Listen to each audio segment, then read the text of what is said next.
Assalamualaikum warahmatullahi wabarakatuh. Mohon maaf agak lama salamnya karena saya baru balas WA. Orang minta nomor rekening. Oke, teman-teman, di depan kita semua ada sebuah winbox dari Mikrotik yang baru saja saya apa ya namanya? Saya cek ya. Saya balas WA-nya dulu. Oke. Ini katanya tadi sebenarnya gimana maksudnya ya? Ini ngehubungin saya tadi katanya mau ubah IP gitu, mau ubah IP karena Mikrotiknya gak bisa aktif, gak bisa apa namanya, gak bisa nampung banyak user gitu. Saya tanya lognya gimana, ternyata lognya DHCP without success itu bukan kekurangan IP ya, cuma dia ada perangkat atau HP yang gagal mendapatkan IP. Terus katanya juga DHCP server sering konflik gitu, tidak bound gitu kan. Di sini nih, ini DHCP server list. Nah ini kan ada yang bound, nah ini override bound, ini sering konflik katanya. Ini memakai IP 10.10.10/10.10.1/24 awalnya, minta diubah jadi /16. Terus dia bilang akses poinnya adalah 10.10.10.2 sampai 10.10.10.50 gitu katanya. Oke. Saya tawarkan, tapi sebelumnya saya backup ya.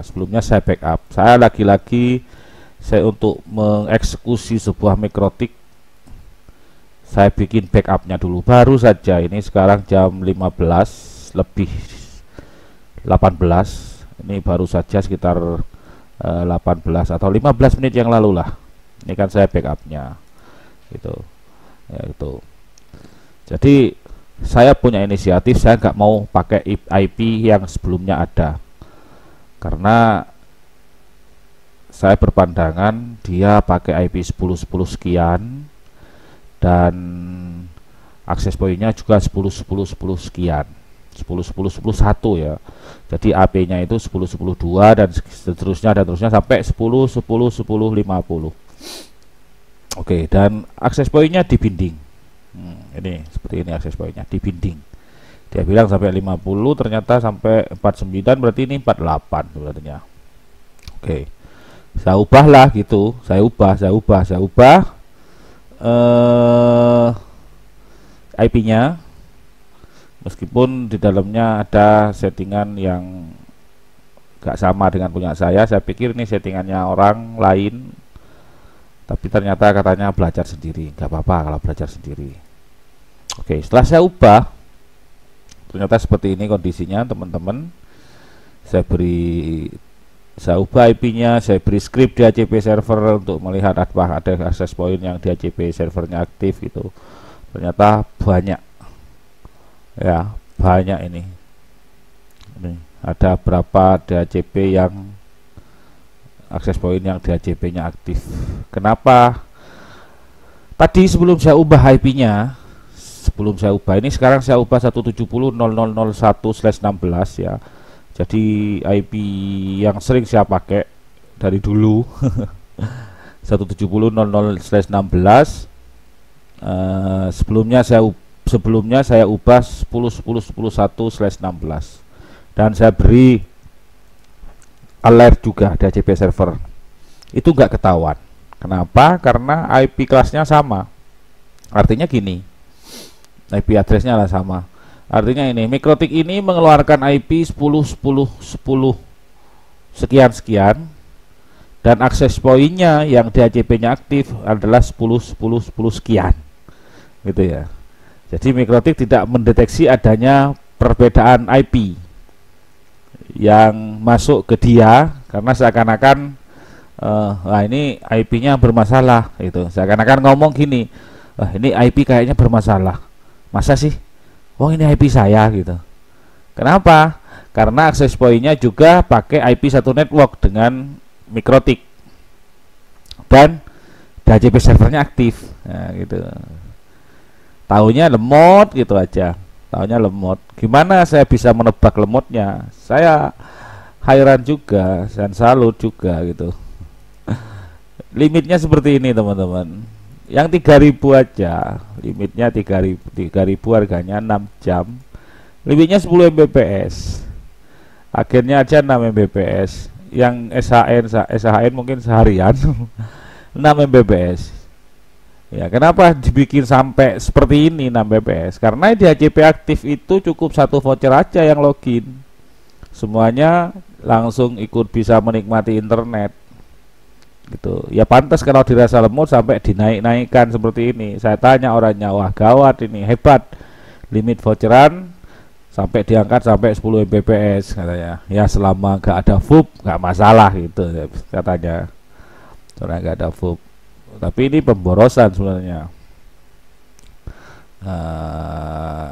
Sebenarnya masalah karena saya bilang 3 Mbps saja sudah cepat untuk voucheran gitu.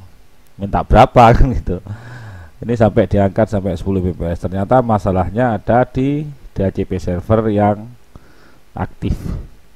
Kenapa nggak ketahuan? Karena DHCP servernya satu network dengan Mikrotik dan akses point-nya dibinding seperti ini. Gak tau lah. Intinya nanti saya rombak. Ini sekarang user aktifnya tinggal 25, katanya paling tinggi itu 40-an gitu. Ini sudah pakai IP saya, bukan IP saya, IP yang biasa saya pakai gitu. Dan ini mau kita rombak, mau saya rombak. Nanti saya infokan hasilnya. Ini masih ada DHCP 000 itu, masih ada yang susah login juga. Oke, ini server profile, mag HTTPS dicentang semua. Oke, untung radius nggak dicentang. Pakai Macmod radius dicentang. Oke. Aduh, ini demo ini. 1 2 3 4 5 6 7 8 9. Oke, ada 9.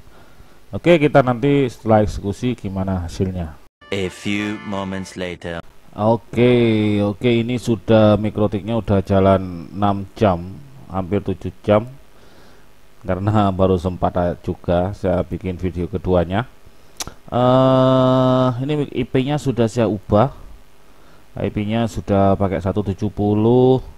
Dan limitnya pun sudah saya turunkan, yang sebelumnya 2M 10M saya turunkan jadi 2M 4M. Katanya kasihan, katanya yang punya biar puas pelanggannya. Terus yang 2M 6M saya turunkan jadi 2M 3M. Kenapa saya turunkan? Bisa saja saya beri 2M 10M karena yang punya ini bandwidthnya besar katanya. Kalau nggak kepake eman gitu katanya. Ya nggak tahu berapa bayarnya per bulan. Dia punya 200 Mbps katanya. Oke, alasan saya beri bandwidth secukupnya, bukan dikecilin ya, tapi secukupnya. 4 Mbps saya rasa sudah cukup tinggi karena tiap akses point itu, apalagi yang indoor ya, yang murah-murah. Saya lihat tadi ada yang murah-murah akses pointnya, itu kan ada batas kemampuannya juga, dilewati trafik berapa Mbps itu kan dia juga ada nge-lag-nya, takutnya ganggu ke itu. Jadi saya beri limit speed atau limit bandwidthnya secukupnya aja. Ini sudah cukup bagus, malah di atas rata-rata. Biasanya saya cuma beri 2M biasanya, itu pun sudah normal.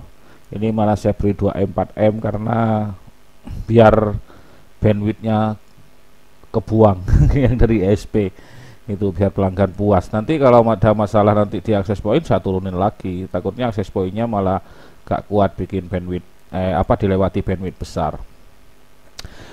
Karena ini sudah akses pointnya sudah terlanjur pakai 10 gitu ya, jadi akses pointnya ini saya binding ya, akses pointnya saya binding tetap itu ya, saya binding akses pointnya, saya binding, tapi sudah dipastikan akses pointnya DHCP nya mati ya.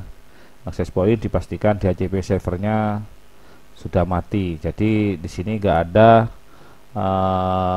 apa namanya, status access point yang ada trafiknya jalan, paling trafik kecil-kecil aja, nanti bisa dilimit di simple queue ini sebenarnya. Oke, dan sudah berjalan normal. Ini yang 10.10.10 ini di host ini adalah apa, IP-nya access point. Nah ini yang 10.10.10, tapi nggak ganggu kok. Ini katanya soalnya apa, bikin ini loh, netwatch, biar ketahuan katanya access point yang down, yang up, yang down, yang up, down, up, down, up, down. Nah ada kayak gininya tadi. Jadi access pointnya saya binding MAC addressnya, lalu IP-nya saya tambah ke bridge juga IP 10.10, tapi saya beri /24 ya. Ini cukup lah untuk IP access pointnya itu. Saya beri 10.10.10/24. Intinya saya beri IP yang satu network dengan access point.